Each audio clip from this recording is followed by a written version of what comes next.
बाद ये 4 घंटे बोलते हैं, तो आज से पहले सो रखे थे। प्रशासन कहाँ क्यों नहीं जागा प्रशासन?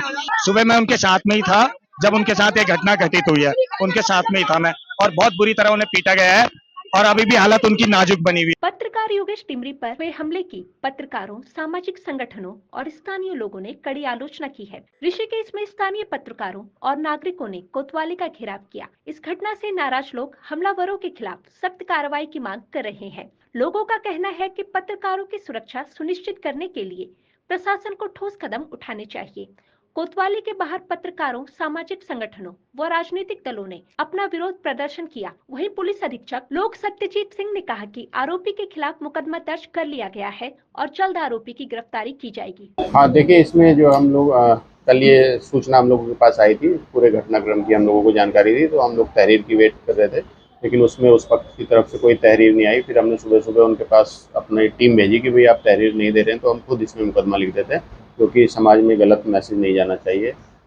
तो उनके बाद उनको कॉन्फिडेंस आया, फिर उन्होंने तहरीर दी, उसमें तुरंत हम लोगों ने अभियोग पंजीकृत किया है और इसमें अरेस्टिंग की धाराएं हैं, तो हमने उस पर अरेस्टिंग के लिए टीम निकाल दी है और बहुत जल्दी उसकी अरेस्टिंग हो जाएगी। हाँ, इसमें मुख्य अभियुक्त सुनील गंजा जो नामजद इन्होंने किया है अपनी एप्लीकेशन में, इसका नाम आ रहा है। हाँ देखिए, उसके आपराधिक रिकॉर्ड हैं उसका, और इसीलिए पुलिस उसके लगातार उसके विरुद्ध कार्रवाई करती रहती है। उसी क्रम में ये भी मुकदमा हुआ है और इसमें भी सख्त से सख्त कार्रवाई की जाएगी। हाँ, वो बिल्कुल जो भी विवेचना में आगे कार्रवाई होगी वो बिल्कुल सॉलिड कार्रवाई होगी और इसमें किसी भी तरह का कोई भी उसको गुंजाइश नहीं मिलेगी, कोई राहत नहीं मिलेगी। आज देखिए, जैसे कि मैंने बताया आपको कि ये शराब का काम यहाँ पर करता है और इसमें इसका जो भी आपराधिक रिकॉर्ड है और जो ये हिस्ट्री शीटर है यहाँ का, तो उस हिसाब से हम ये थाने की कार्रवाई, इसका फोटो लगाया जाता है ताकि आमजन को पता हो और इसके विरुद्ध कभी कोई ऐसी शिकायत हो तो वो लोग थाने पे दे सकें। हाँ देखिए, जैसे मैंने बताया कि पूरे घटनाक्रम की हम लोगों को जानकारी है, पुलिस सूचना पे गई थी, वहाँ पे भीड़ भाड़ थी, तो उस तरह की घटनाक्रम हुआ है और इसमें पुलिस ने अपनी वापसी में अपना पूरी कार्रवाई उसको हमारे अभिलेखों में अंकित किया, उसमें विवेचना में शामिल करते हुए उस पर कार्रवाई की। जैसे कि मैं आपको शुरू में बता चुका हूं कि तहरीर उन्होंने नहीं दी, फिर भी हमने अपनी टीम भेजी तहरीर लेने के लिए। उसके बावजूद फिर उनको थोड़ा कॉन्फिडेंस आया, उन्होंने तहरीर दी और उसमें हम लोगों ने तुरंत अभियोग पंजीकृत किया है। इन्होंने अभी एक ही व्यक्ति को नामजद किया है, बाकी जब इसमें विवेचना होगी उसके हिसाब से फिर आगे इसमें कार्रवाई की। वहीं दूसरी ओर स्थानीय लोगों व पत्रकारों ने पुलिस की कार्यप्रणाली पर सवाल खड़े किए। उनका कहना है कि पुलिस अवैध शराब बेचने वालों को संरक्षण दे रही है, जिससे अपराधियों के हौसले बुलंद होते हैं। भाई साहब, मेरा कहना है उत्तराखंड का बड़ा दुर्भाग्यपूर्ण है। आज जब जनता सड़कों पे आ चुकी है, उसके बाद ये 4 घंटे बोलते हैं, तो आज से पहले सो रखे थे। प्रशासन कहाँ क्यों नहीं जागा? प्रशासन अगर अरेस्ट करने के सोच में रहता तो पहले अरेस्ट करता और तत्काल सस्पेंड कर देता 2 पुलिस वालों को, जिसके संरक्षक में हमारे डिमरी भाई को मारा गया वहां पर। और डिमरी भाई एक ऐसा पत्रकार था जिसने भ्रष्टाचार के खिलाफ आवाज उठाई, माफिया के खिलाफ आवाज उठाई और नशाखोरी के खिलाफ आवाज उठाई। और आप ये देखिए, ये रक्षक नहीं है, भक्षक है।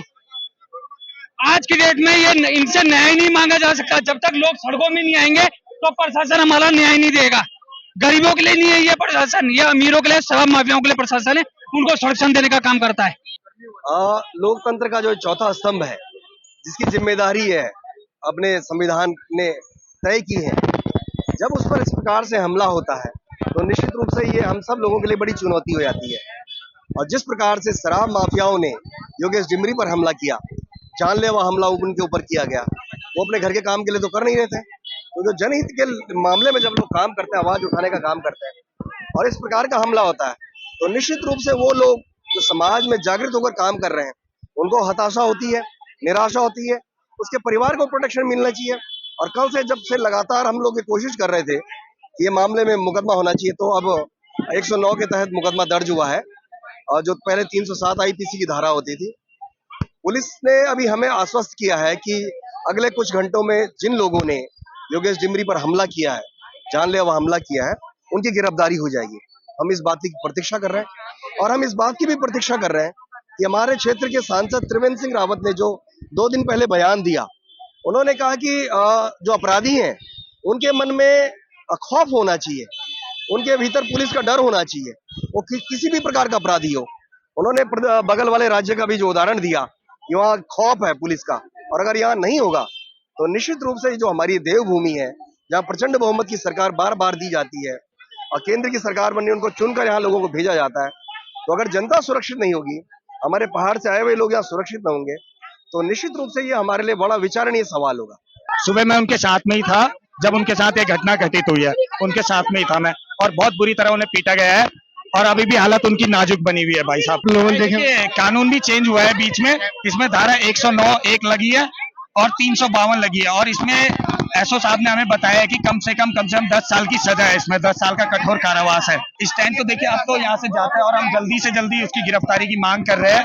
अब देखिए उम्मीद पे ही दुनिया कायम है, हमने उम्मीद लगाए बैठी और मुझे लगता है कि शायद अब हो ही जाएगी उसकी गिरफ्तारी और अच्छे से पिटाई भी होगी। ये आश्वासन सीओ साहब ने दे दिया है कि 4 घंटे के अंदर उनकी गिरफ्तारी होगी, मकान कुर्क होगा, पूरी जमीन जायदाद कुर्क होगी, लेकिन हम उसके बावजूद भी हम यहीं पर बैठे रहेंगे। 4 घंटे के अंदर वो गिरफ्तारी होती है या नहीं होती है ये देखने योग्य होगा, और हम 4 घंटे तक यहाँ से कहीं हिलने वाले नहीं है।